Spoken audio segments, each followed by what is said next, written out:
This podcast is sponsored by the Tollington Arms on Hornsey Road, a bubbly pub with a Thai kitchen, home to thousands of Arsenal fans every season. Open daily from noon.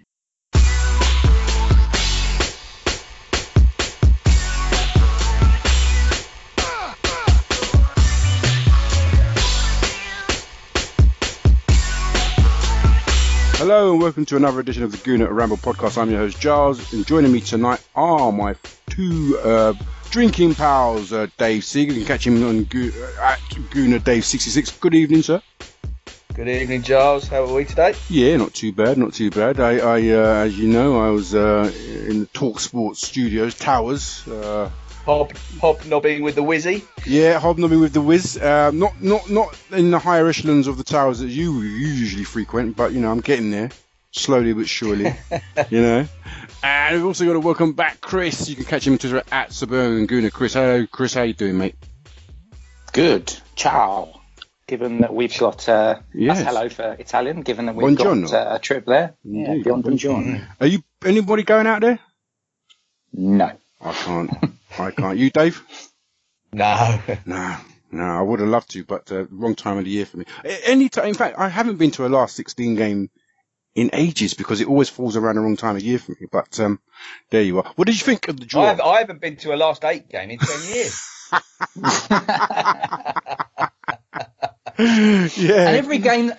And every time I go to one of these European nights, it's always against the same bloody team. Indeed. What did you reckon of the draw today, guys? Chris, what did you reckon? Favourable?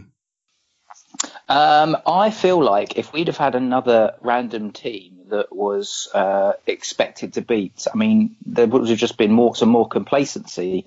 So there's half of me that's a bit like rolling my eyes thinking, oh, God, that's not what we need. And the other half of me which thinks, actually, this could get the team sort of rising to the occasion. And I've got an AC Milan fan at work, a friend of mine, and he has not been saying nice things about AC Milan this season. He says they're a bit of a mess. You've already had that chap that's come out and said, oh, you know, I feel sorry for Arsenal for playing us. So, you know, that's a bit of an incentive. I'd like to say that's an incentive for the team, but I don't know what's an incentive for the team at the moment. So I'm 50-50 split. Yeah, I've got a Milan fan at work as well, and he didn't want to face us. He actually said he'd rather have not faced Arsenal, but Gattuso's got them playing quite well. I think they're on a little bit of an unbeaten run. They've sort of he's got the team playing in a certain way, and they're looking quite confident. So, but it should be interesting. Dave, what did you reckon? Yeah, I think I'm with Chris. I mean, we'll play better against better teams. The atmosphere will be better in the stadium. It'll be packed out, which wouldn't have been against the lesser side. So it's all good. You know, at the end of the day, who knows with Arsenal at the moment? It's almost like a Champions League tie. It's got that kind of glamour to it. Would you say? Yeah, wasn't it Barini who scored for them the other night? The guy who didn't make it at Sunderland. At Liverpool. Yeah, in Sunderland. Or Sunderland. Yeah. They've got a couple of. I think they got Suso who didn't make it at Liverpool as well.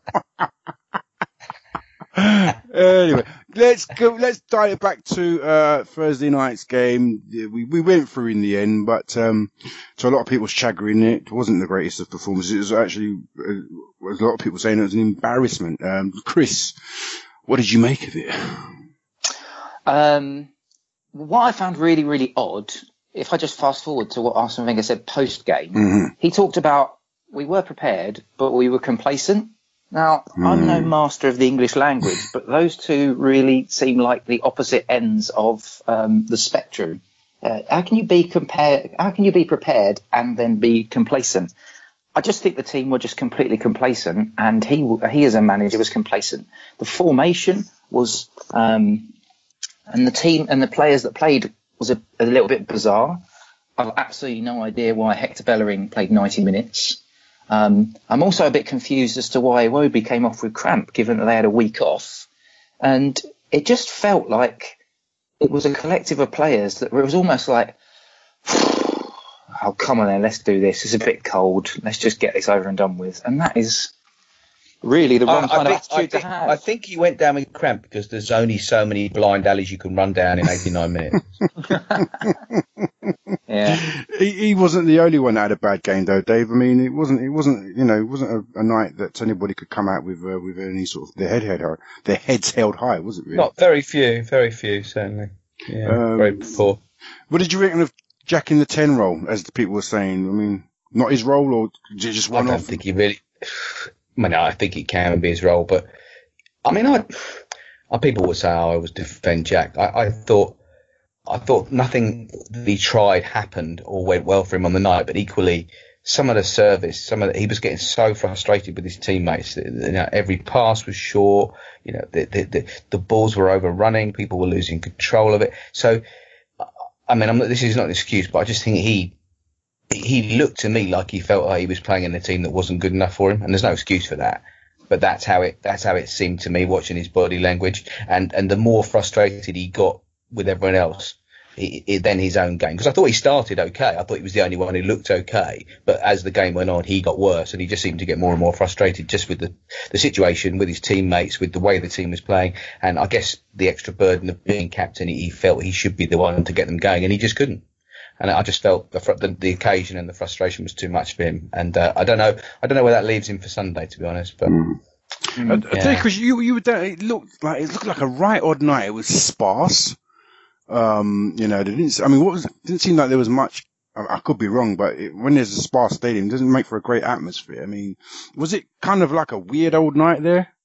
Yeah, it was very flat. Yes. Lots of people who clearly had given away their tickets to friends or what have you. Because I saw where I sort of stand in Block 5, that you get to know pretty much everyone within a 5-meter radius of you, and there were a lot of faces and empty seats that I didn't see because people just didn't fancy it on a cold night. And I understand some people would say, well, how does it compare if the fans can't be asked to be up for it? Then what does it say about the fans and the way that everything is at the moment? But one of the things I'd say about that is, we pay our money, and we also we support this team through thick and thin. We're not paid to deliver a job, and those players were, and they quite frankly didn't. And it was very strange. There was lots of people just having chats amongst themselves. Even in the corner where I am, there was a bit of noise, as you'd expect from the Red Action sort of corner, but in the main, it didn't feel like, it didn't have the feel of a big European night. You think about the Cologne game and how different that atmosphere felt. And actually, if you think about what it's going to be like, what it's going to be like for AC Milan, it'll be a totally different team, firstly, which I think actually has a very, very big impact on some of the players that played yesterday. But also the fans will be up for it as well. If you think about, it's even little things like for the Chelsea game, they did that really silly sort of light show that goes on before kickoff, and it got everyone sort of like, oh wow, this is exciting, this is a semi-final, we've got a chance to go to a final here, everyone's up for it, it's a big team. I think they'll replicate that against AC Milan, and it will feel like a totally different match. The challenge that we'll have is not going to Milan in the first leg and completely kicking ourselves or doing ourselves over by doing what we did last time we played AC Milan and losing 4-0. I suppose that, yeah, true. I don't think AC Milan. I don't think AC Milan are the team. They might be better than they were, but they're not a 3 or 4 goal team. Yeah. No. I guess the reason why I was asking is because, as you were saying, some people will relate the atmosphere to the team performance, but it did seem to be there's some sort of synergy between the two. And we didn't come out, we didn't play well at all. The defence looked like they'd never seen each other, let alone played together. I think he got the select. I think the selection was a strange one. Yeah. I mean, I did write a blog on the day. I really thought the 3-0 advantage and the cup final at the weekend. I didn't figure for people like Nelson and Willock being on the bench and Eddie. I thought they'd all be starting. I really did. I thought he was going to go with a really young side and just throw in a couple of senior pros who probably won't start the weekend, like Danny, like Collar maybe. I just would have gone with a senior 3 or 4 or 5, and then the rest of the youngsters. That's what I thought he'd do, and I think that we would have had a totally different game had he done so. Yeah. Can I, just to interject just for 1 second, Giles? One of the things that I think as well. So, if you think about the cup final for this weekend, we're going to come up against a very, very good Manchester City team. And there's a lot of talk between, should we play 4 at the back, should we play 3 at the back? Now, 3 at the back has always tended to work. Well, it has tended to work in some of the bigger games that we played, and certainly last season in the Chelsea game and the Man City game in the Cup, it worked. So I don't understand why last night he didn't use it as an opportunity to say, well, look, I'm going to give, and this sort of plays into what Dave was just saying, I'm going to give Nelson a go at right wing back. I'm going to play 3 in central defence. I'll play Chambers holding and Mertesacker. I'll play Kolasinac on the left because then that allows him to get forward and then rotate and play a few different players further up the pitch. But what that does as well as giving a bit more opportunity for some of the other players, and that would have been beneficial, I think, certainly for the likes of Nelson. But it also means that the way that the team is set up in training wise in the week leading up to the cup final, it's all geared towards testing your theory, 3 at the back. Yeah. So you're playing 3 at the back. You're all getting used to it. Even though Mesut Ozil would have trained today, I think, and yesterday. Or maybe not yesterday, it's a match day, but do you know what I mean? Yeah. They all would have been training, but they all would have been training to a certain formation. Yeah. Well, maybe it tells you he's not going to play it. Why do you think he's going to play 3 at the back? He hasn't played it for about 2 months. Well, I don't think he will, but I think that he'd be absolutely mad not to. Okay. So why not give some of the players? Well, this is my point. Why not give some of the players like Nelson a go? Try that 3 at the back against a team like Ostersunds. It doesn't really make any difference if it's a 1-0, 2-0 win, whatever it is. A bit more stability. It sets you up for the cup final. Because if he plays 4 at the back on Sunday now, people are going to be saying, "Oh God, this is going to be a nightmare." With the way that City move the ball around. If he plays 3 at the back, people are going to say, "Well, he played 4 at the back on Thursday. He hasn't played 3 at the back for ages. Have they done any prep for it?" It's all just a bit of a mess. Well, that would assume that you believe that he ever does any defensive prep. At the end of the day, if Koscielny, Monreal and Mustafi are asked to play 3 at the back, they can play 3 at the back. They've done it all season until the last few weeks. They can do it. I don't think they need prep for that. It's just a decision he's going to have to make. But I do think he's not going to make it. I do think he's going to play 4 at the back. Do you think, 2 questions now. Firstly, has anyone sort of played themselves out of the squad or possibly a starting berth from last night, looking at Sunday? And second question, is the reaction from Arsenal fans on social media, was it the right reaction, or do you think it was a bit of overreaction? Because at the end of the day, we qualified, and we should be looking forward. We if we beat Milan over the next 2 legs, no one will remember Ostersunds and whatnot. So, Dave, 2 questions. That's very true. I mean, players who played themselves out of recognition, crikey. Well, there's some tough decisions. I mean, I think I see Chambers and Holding probably competing for a place on the bench. So only one of them will be on the bench. Don't know who won out of that, to be honest. Probably my view, probably Holding, but Chambers seems to be ahead of Holding at the moment in Wenger's thinking, but certainly, Chambers had a bit of a shocker, certainly in the first half last night. So that's one to watch. I think what the two players that concern me, because of the situation we've got with having Solskjaer and Walcott and not having Lacazette and Mkhitaryan, we are woefully short in the advanced positions, which is why I think a lot of people think he will play with a 3. The 2 players, therefore, I think one of whom, whatever formation he has to play, will play or has to play, is one of Iwobi or Welbeck has to play at the weekend in whatever formation he selects, purely down to lack of numbers. And they are the 2 players who last night would have shot their confidence more than anyone else. Because I've actually heard from someone via Colney today that Iwobi is absolutely distraught right now. He is literally at his wit's end with himself. He was getting so angry with himself on the pitch. And Welbeck is just, I don't know what's happened to him, because I know he's not everyone's cup of tea. But at the end, I mean, I was with Chris at the cup final and we sat together. For both of us, we thought he was our best player.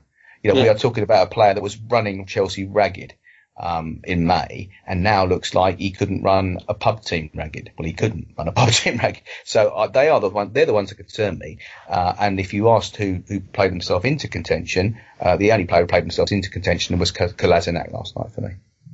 And even then, the first goal or the second goal, he wasn't great. What do you reckon, Chris?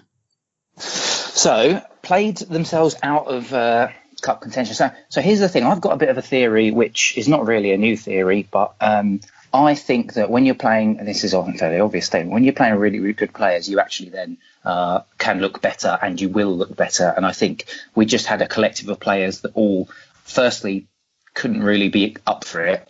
But I think players like Jack Wilshere, even Danny Welbeck, with players like Iwobi around him, who's so painfully out of form, Mkhitaryan, who looked so terrible yesterday. You had 32 times. I heard that Mkhitaryan lost the ball 32 times. The only player to have lost the ball more times this season was Alexis Sanchez on 34 times.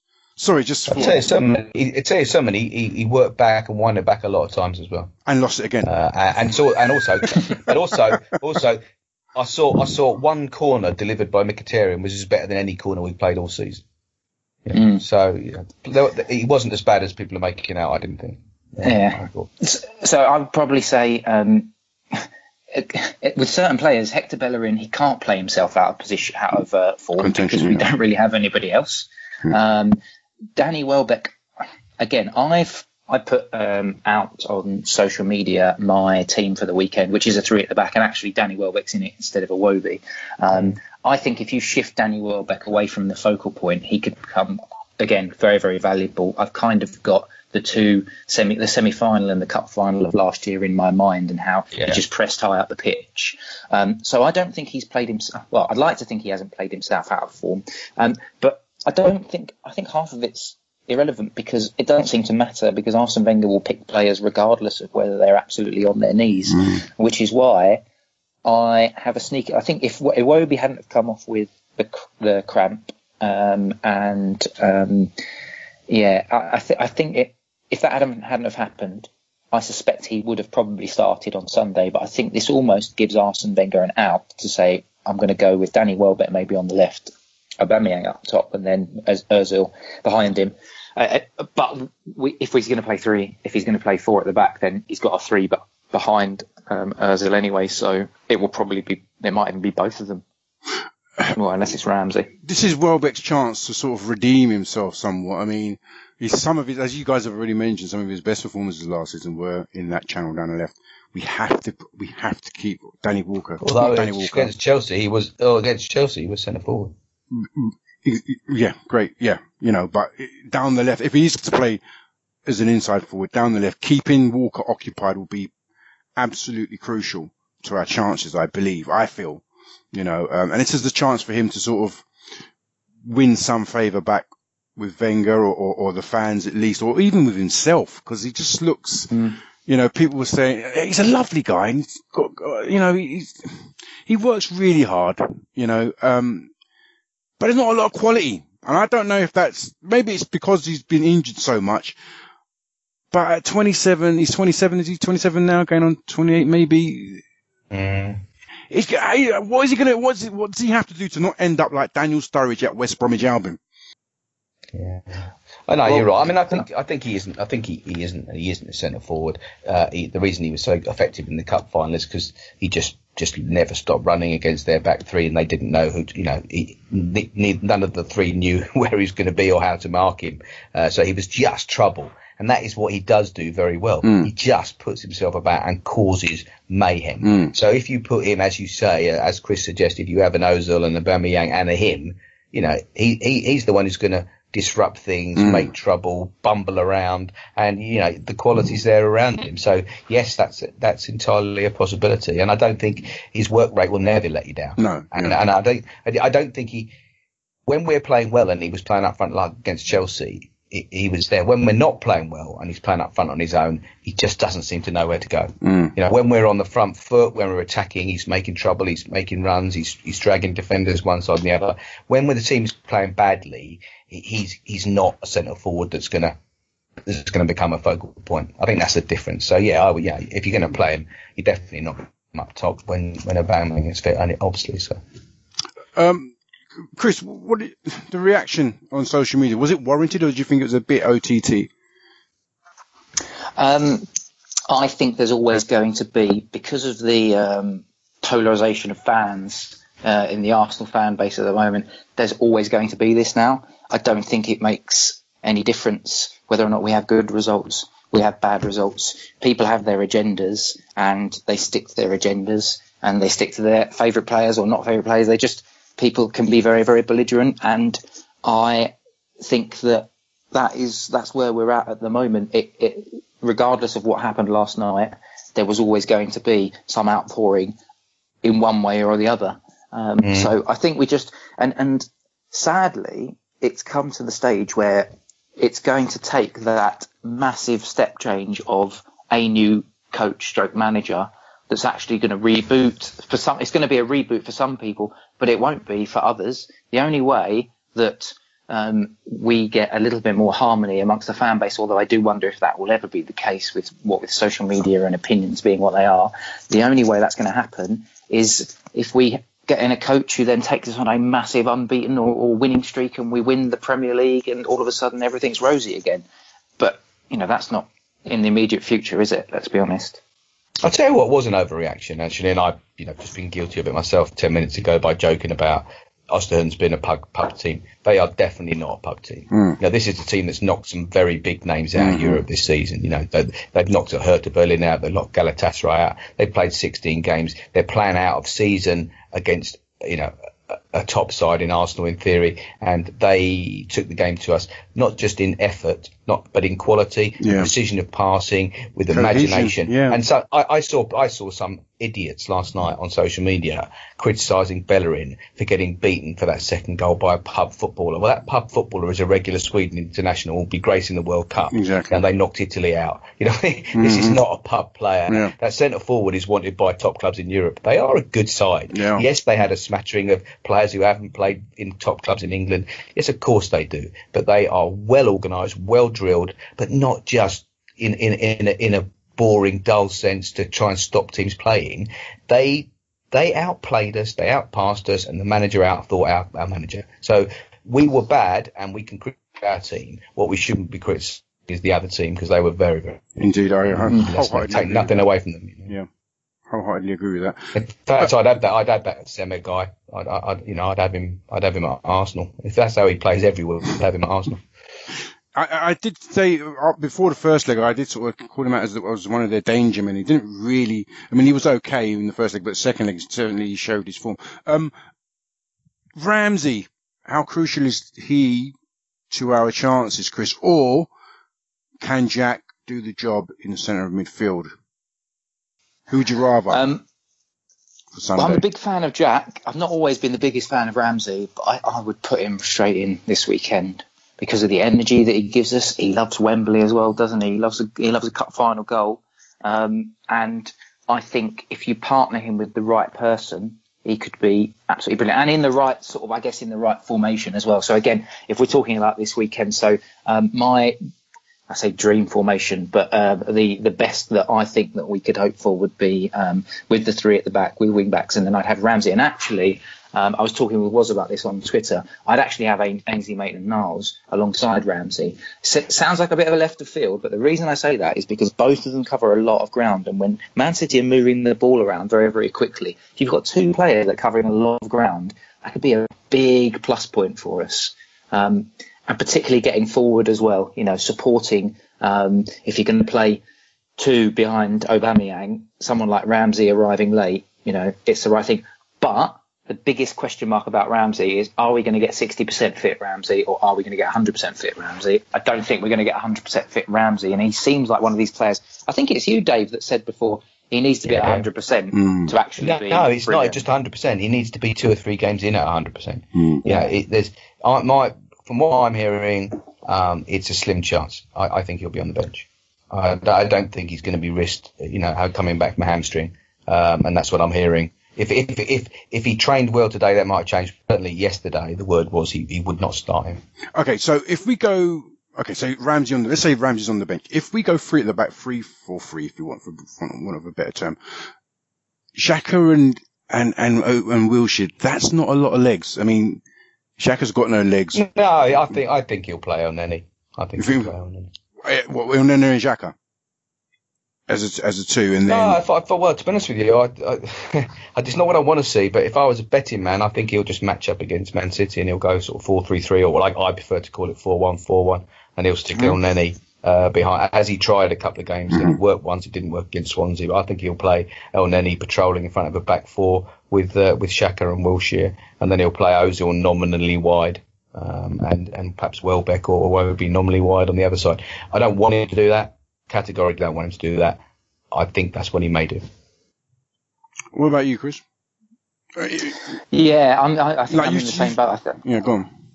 I want to see 3 at the back. I don't think we will. I think he's got his mindset of I want to play 4 at the back, and then El Neni turns into this sort of auxiliary third central defender when we're defending the ball, and that's what happened at Swansea, and also that's what happened for the Chelsea game. We got so it worked really well.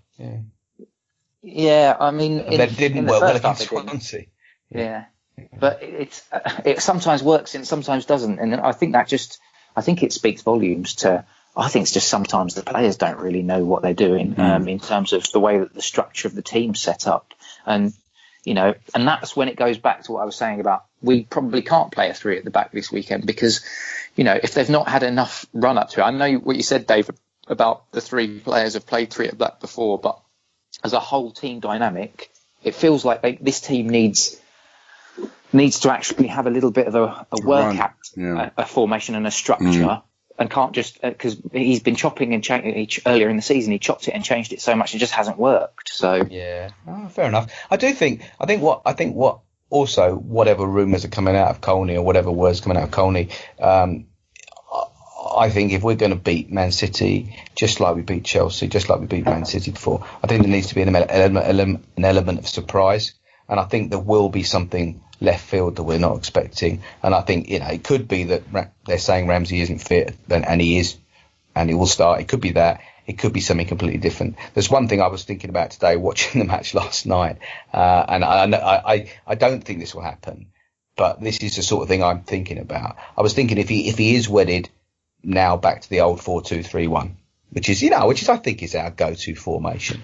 I was wondering whether he could do and totally surprise Guardiola and do what he used to do with Gibbs and Monreal and put Kolasinac on the left. He was fantastic going forward last night, what? And he's best crosser. He's one of the best crossers of all the squad. And I just think with Monreal being so solid and dependable, you could actually, and because we haven't got Mkhitaryan, we haven't got Walcott, we are sitting with a situation where if we play 4-2-3-1 with the obvious selections, he has to play Iwobi and Welbeck. That's not good for anyone. One of those two shouldn't play, in my opinion. So if he does want to play that formation, I was wondering if he could play Welbeck or Iwobi on the right, Ozil in the middle, and just surprise Guardiola completely by throwing in Kolasinac as a rampaging left side midfield. Now, Dave, I've been saying that for about a good month. Right? Have you?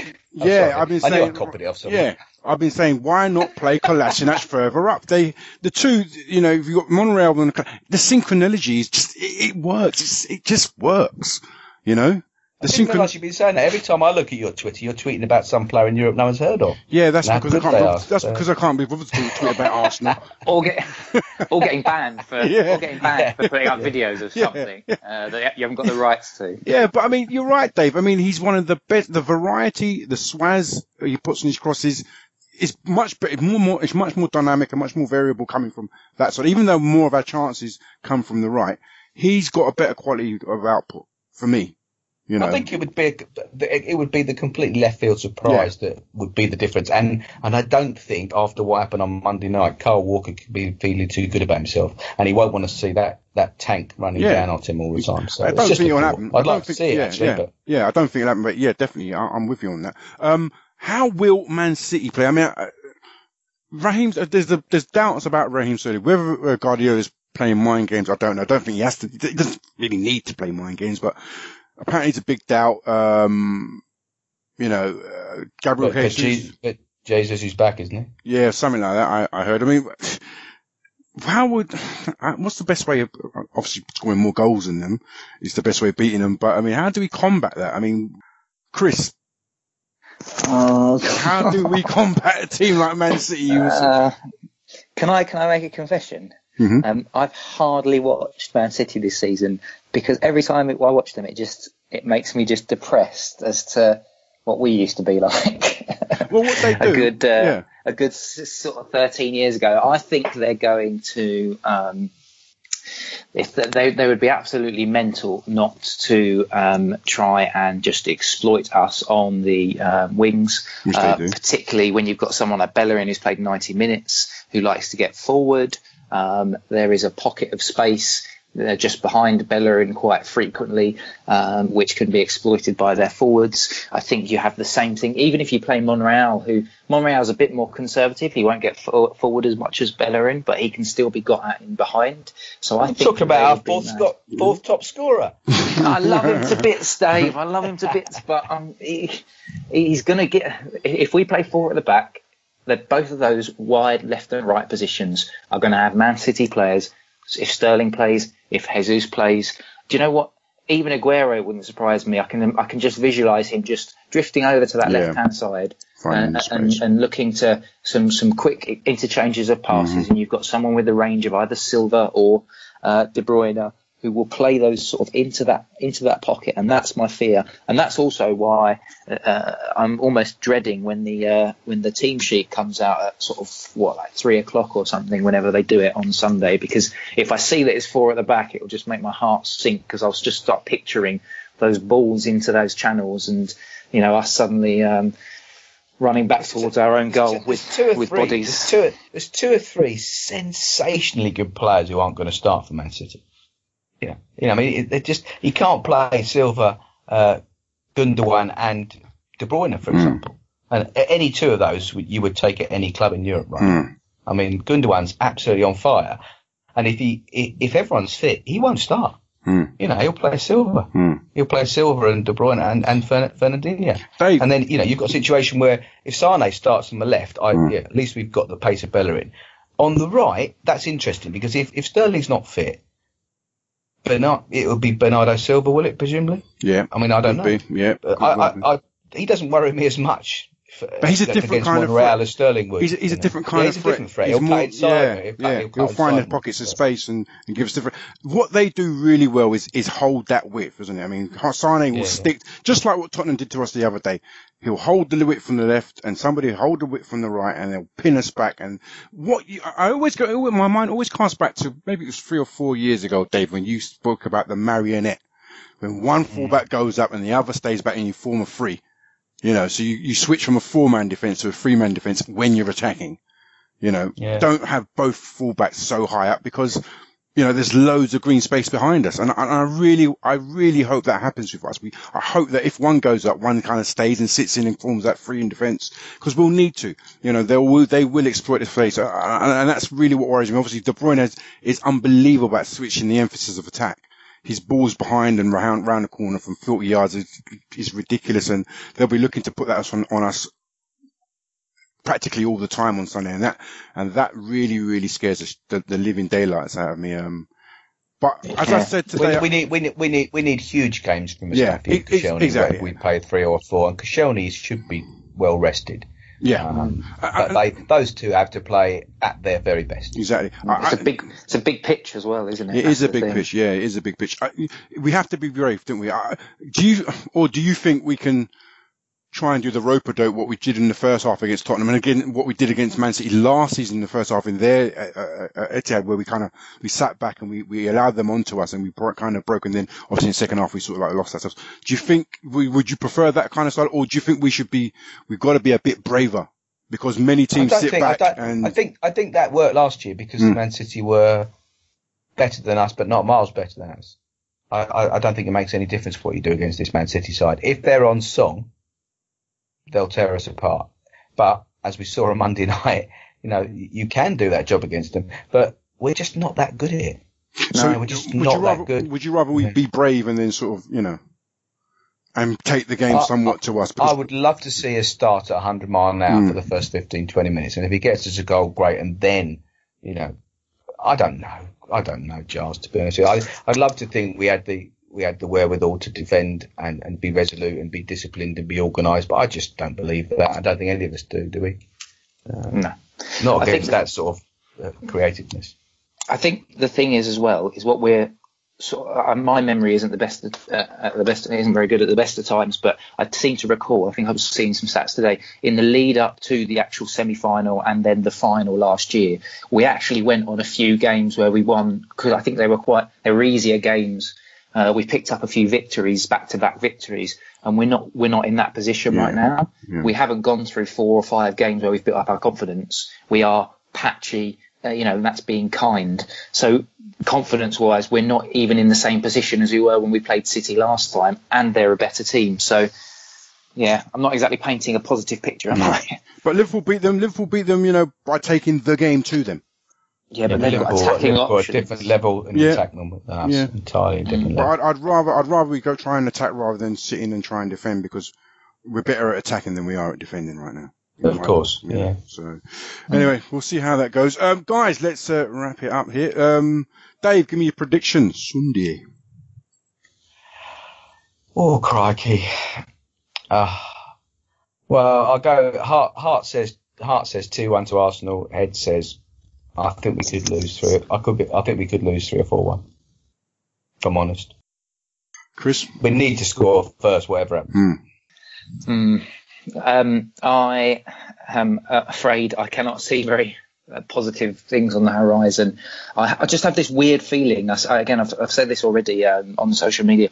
I have this weird feeling this has got all hallmarks of you go 1-0 down, you go 2-0 down, we chase the game, maybe even we pick a goal back and we all get a little bit excited, and then Man City just suck the life out of it by scoring against us. Usually that sort of thing happens about a minute after we've scored, so we have very little time to actually believe that we're going to come back. So I've just got this horrible feeling it's going to be 3-1. And if it wouldn't be a despicable thing to bet against Arsenal, I would probably, I'm not even a betting man, but I'd probably have a couple of quid on that.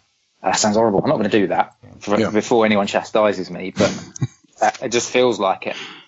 Right. Maybe our best bet is if we can get one of their players so wound up, like Kyle Walker particularly. If the fans can get Kyle Walker wound up that he makes a stupid, reckless challenge and gets sent off, that'd be good. I'll tell you what happened last year's semi-final.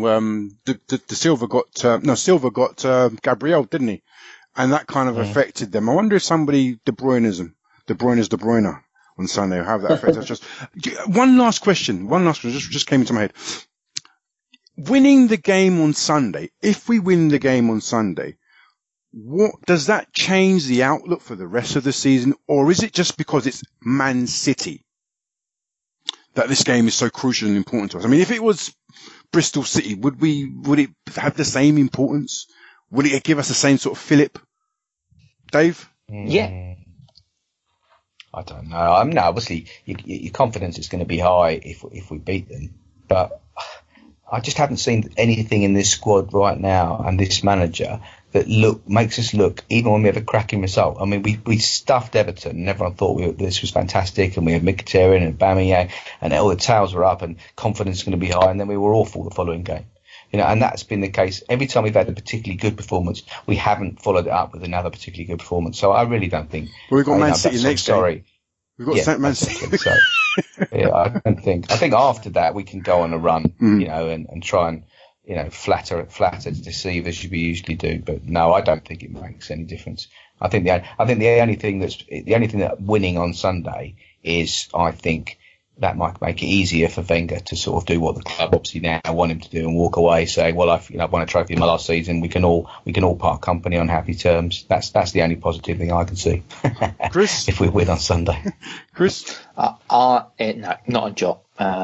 It's almost an adrenaline shot in the arm if we beat Man City and then win a cup.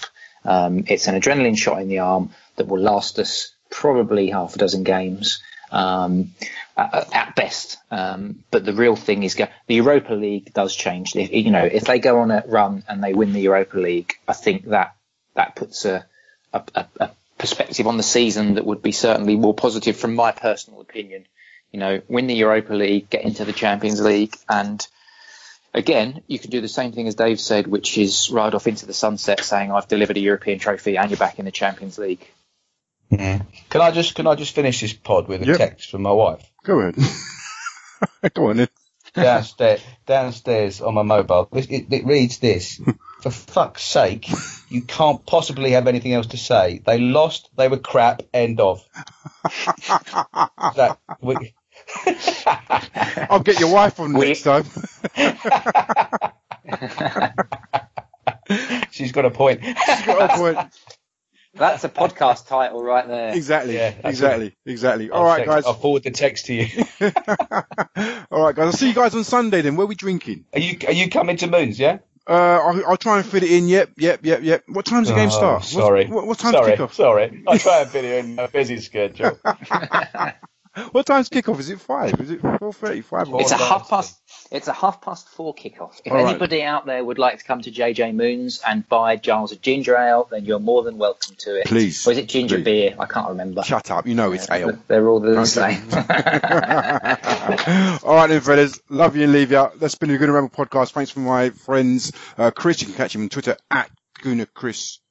No, Suburban Gooner Chris. And you can catch Dave at Gooner Dave66. You can catch me, AFC_Giles with 2 L's. You know the drill. YouTube, iTunes, all the platforms. Rate, subscribe, like, retweet. Good night, all. Up your Arsenal. This podcast is sponsored by the Tollington Arms on Hornsey Road, a bubbly pub with a Thai kitchen, home to thousands of Arsenal fans every season. Open daily from noon.